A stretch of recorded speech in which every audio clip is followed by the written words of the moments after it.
bitches go. We unpack. We unpack. We unpack. Coming to you live. Boxing Ego unpack. Yeah. We unpack. We unpack. We unpack. Coming to you live. Wow. Breaking news. More suspicious news comes out about new WBC champion. There's only one Tyson Fury.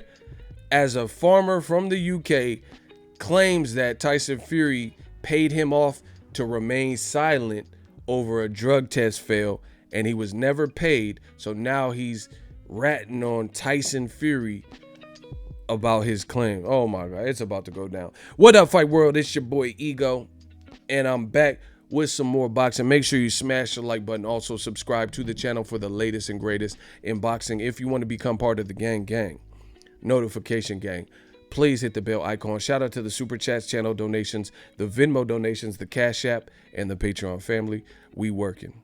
Now, sign up for ESPN Plus. I got to get my shameless plug out the way. Shout out to ESPN Plus below using my link in the description box of all my videos. It does help my channel. If you click on the link, you can get ESPN Plus as a standalone app, or you can bundle it with Hulu and Disney Plus, all three apps, one price, $12.99 a month. Now, more shady business and new media. We just making a killing. 2020, this is our year for sure. Link in the description. Daily Mail, a UK-based company, just posted this. It says Lancashire farmer claims he gave false evidence for Tyson Fury's Ukad hearing. Tyson Fury's future in doubt after claims that a farmer was offered £25,000 to help cover up his failed drug test. More scandal. He's so scandalous. Not really sounding good. Quote, I feel sick of the lies and deceit. The public needs to know. Okay, hold on. I got to turn this off. Right? So the farmer, he said, I got to come clean, y'all. Daily Mail, link in the description. I feel sick of the lies and deceit. The public needs to know the truth. Lancashire farmer who provided crucial evidence for Tyson Fury's doping case hearing claims he was offered £25,000 to give false account of how the star failed a drugs test in 2015. Man, oh man. Oh man, not again. Yeah. Says when Tyson Fury beat Deontay Wilder last month in Vegas, the fight was regarded as one of the greatest comebacks in boxing history in the history of the sport itself. Not only earned the 31-year-old British heavyweight the WBC title, but saw him widely hailed as one of the greatest boxers of all time. The victory was an astonishing feat for a man who had been written off because of severe drug and alcohol problems. Strike one. The scandal arising from his admission made in 2015 to the Mail on Sunday that he believed homosexuality and abortion were equivalent to pedophilia. Strike two, really weird stuff that you're talking about. And a sensational doping scandal that had resulted in backdated 2-year suspension in December 2017. Right? In the post-fight press conference, the self-styled Gypsy King, dressed in a flamboyant floral suit, made sure he acknowledged those who had helped him. A big shout out to my team, my promoters, everyone who believed in me, he said. But there was somebody that the strutting boxer forgot to thank, either in the public or in private. That man was sitting thousands of miles away from the dollar-festooned razzmatazz of Las Vegas in a small farmhouse a few miles from Preston and Lancashire. And although at the age of 70, so he's a 70-year-old man. Oh, wow. Martin Carefoot may be several decades older than Fury and stands at least a foot shorter than the 6'9" boxer. He is wielding a punch that could see Fury knocked out of the ring for good. Quote, this is the farmer. I feel sick of the lies and deceit. The public needs to know the truth. Carefoot's claim is extraordinary and is rooted in all of things in the question of whether Fury ate the flesh and including the testicles of an uncastrated wild boars in 2015. So this is, as I mentioned, Tyson Fury and his cousin tested positive for nandrolone. And they claimed that it was a wild boar, an uncastrated wild boar, which is why they had that in their system. Although such a question may seem trivial, the consumption of such meat lay at the very heart of the defense mounted by Fury and his cousin Hughie with the Ukad. Found the presence of an anabolic steroid, nandrolone, in the urine samples February 2015. The Fury cousins and their lawyers maintained that the presence of nandrolone was not because of doping and suggested it might have been the result of contaminated health and fitness supplements. But there was another altogether more bizarre claim too, that they had regularly eaten wild boar meat and the diet had been responsible for their raised levels of nandrolone. It was a powerful defense, not least because there has been scientific evidence published in an academic journal in 2000 that reveals eating tissues of non-castrated male pork might induce some false accusations of the abuse of nandrolone in anti-doping. And to support the case, Fury's team were able to name Carefoot, a former butcher, as a regular supplier of boar meat. This is a guy. So, older gentleman, and he's a farmer.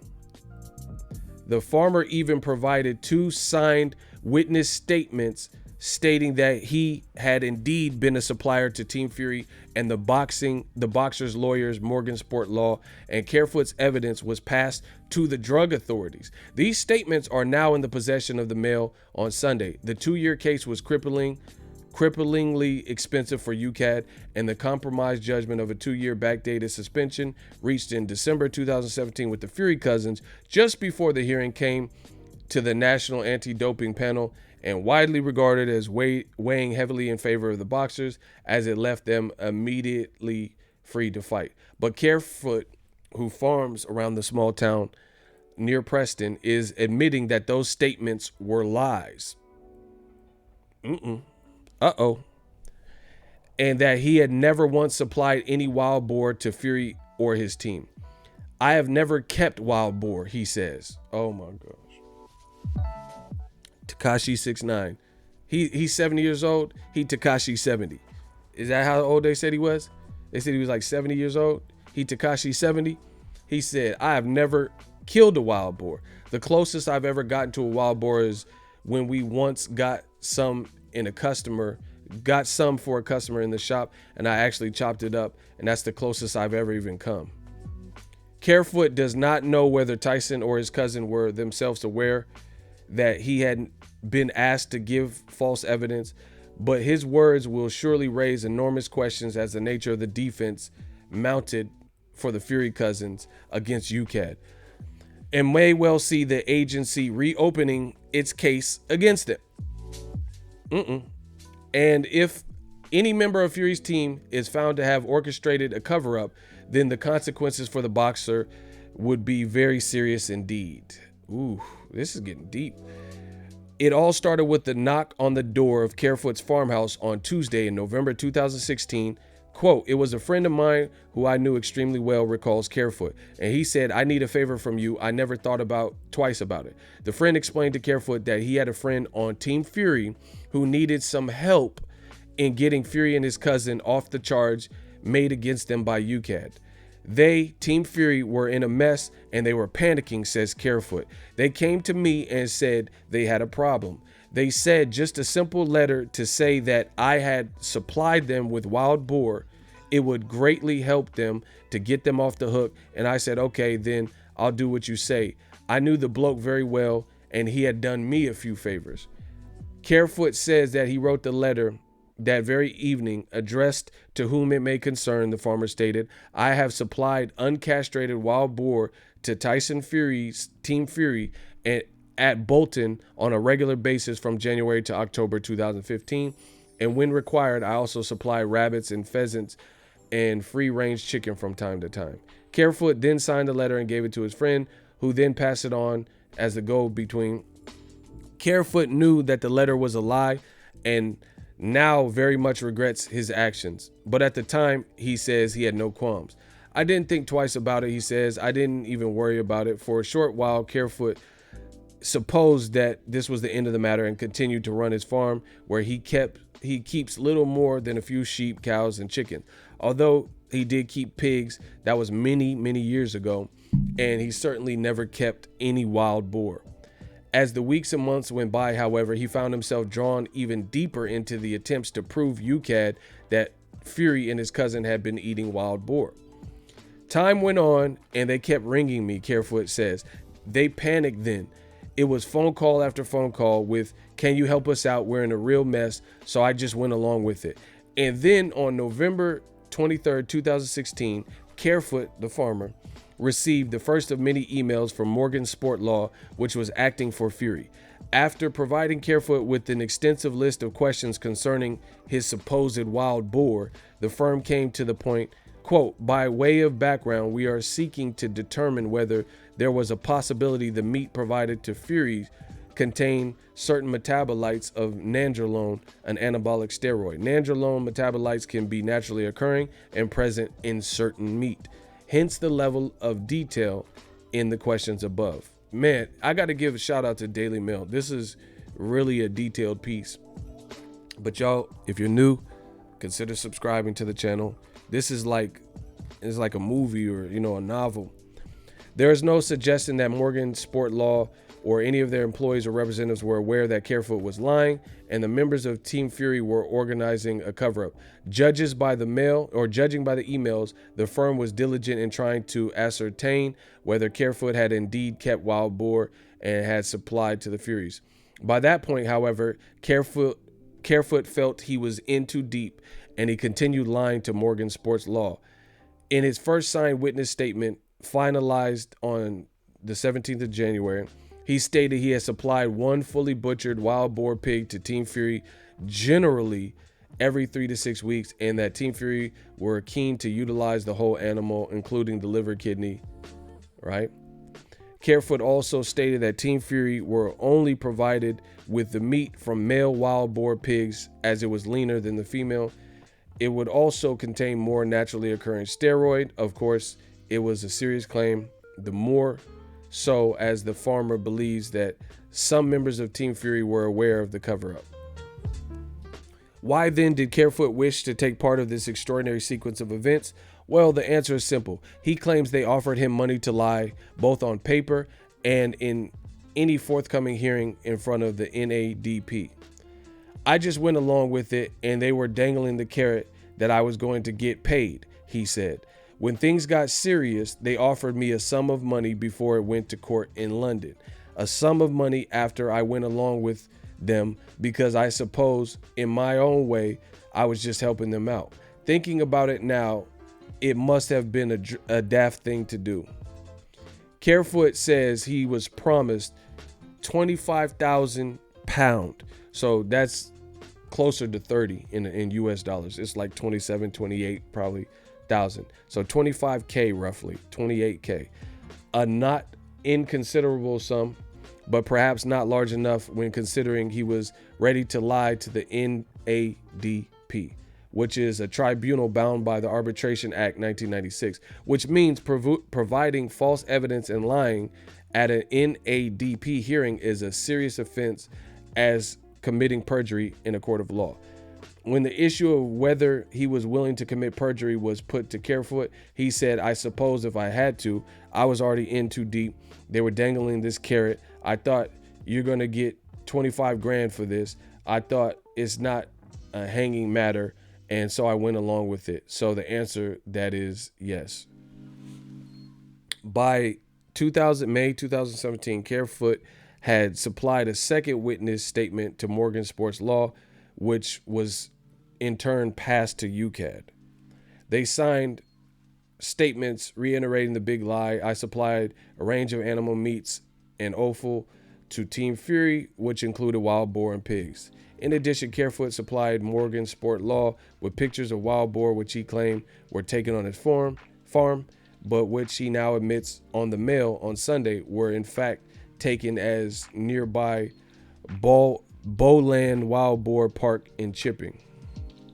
Carefoot was becoming increasingly anxious at this point, and understandably so, not least because Morgan Sport Law were asking him to attend the long-awaited hearing in front of the NADP. One evening, he confided the truth. I was actually advised by a barrister friend of mine at the time that if you go to court in London, a top barrister will rip you apart, he says. Totally, absolutely. He'll see through you.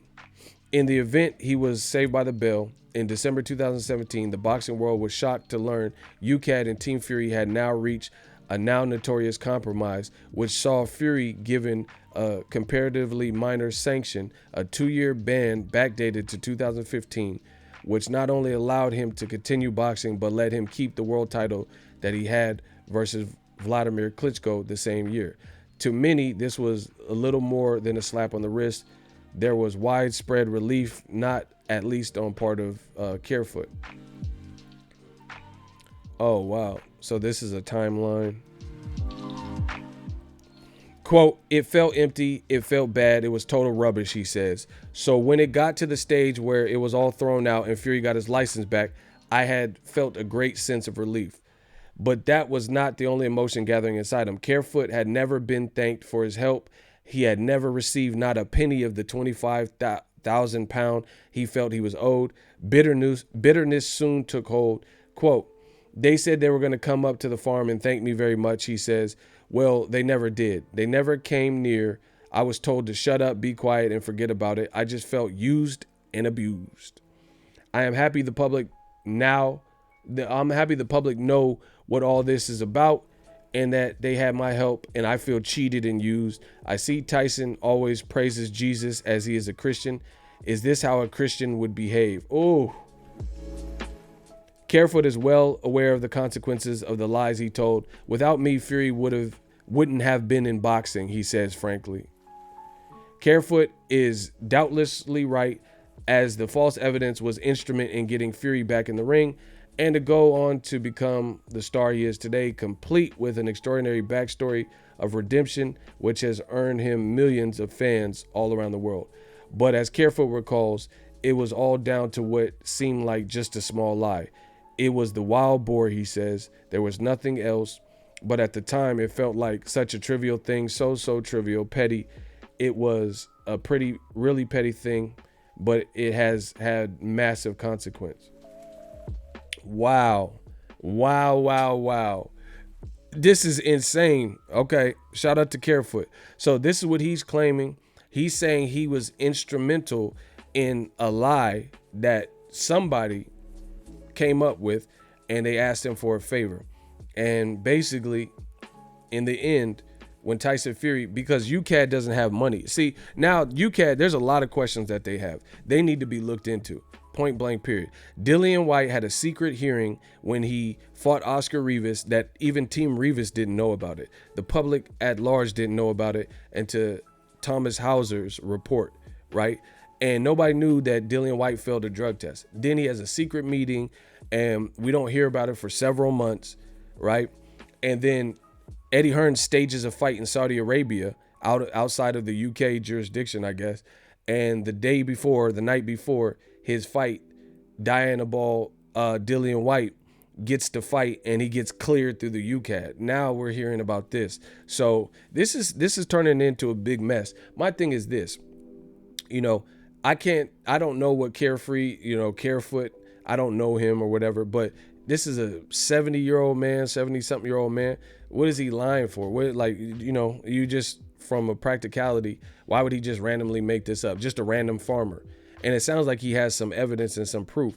And it sounds like he feels scorned that he went along with this and never got what his end of the bargain. And that's because they kind of beat the case because UCAD doesn't have money. So it was strung out long enough.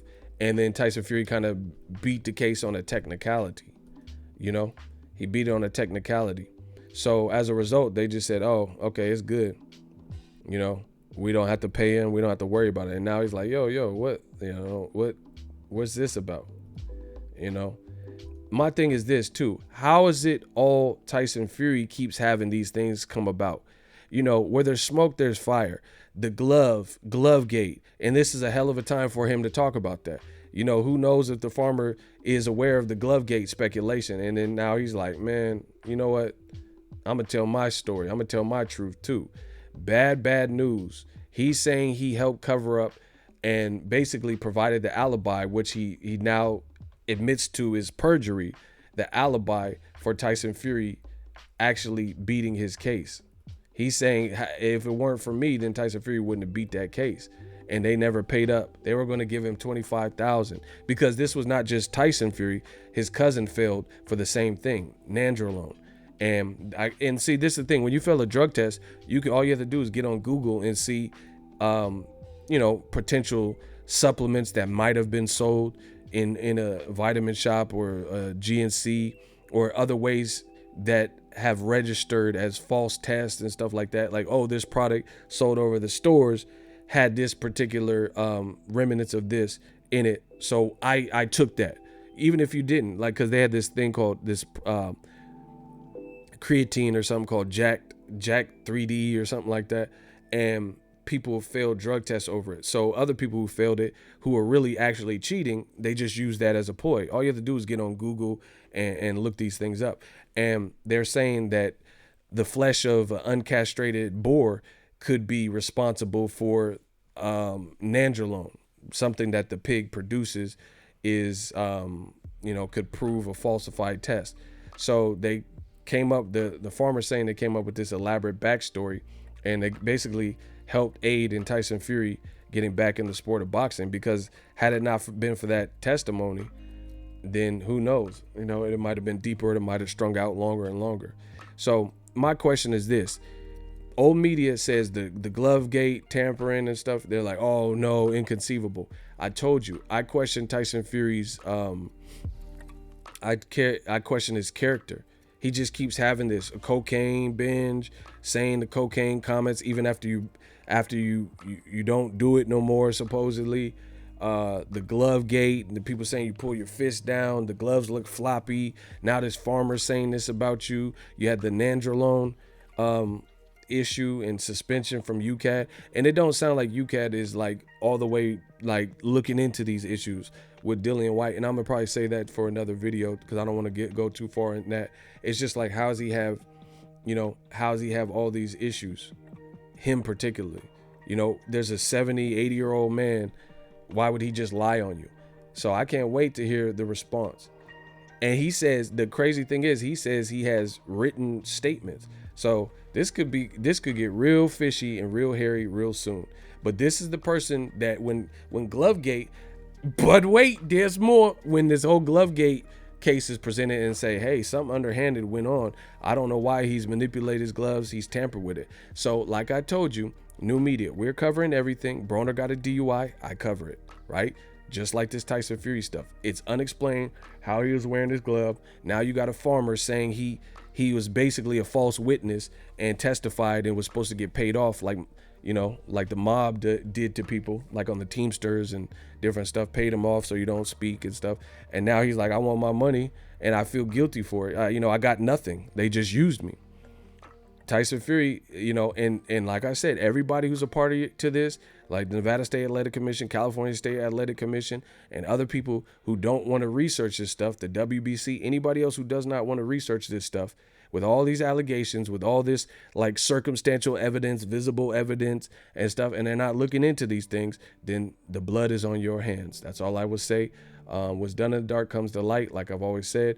I can't wait for Team Fury to respond to this, because if you weren't going to respond to the Glovegate, I don't see how you ignore this too. So you got Glovegate going on, and people are doing videos. Ricky Hatton looked like he slid the glove off looser. Your glove is untied, and you know they're telling him, hey, just ignore it. You know, just close your eyes, sweep it under the rug. Now you're gonna sweep this under the rug too. Checkmate, new media. So if you enjoyed this video and want more content like this on the channel, you can show your appreciation by going to the PayPal donate button or the YouTube support button, and you can donate any amount that you feel is equivalent to the value of this video. Much more to come. Thank you guys for your support. Boxing Ego, the future of boxing.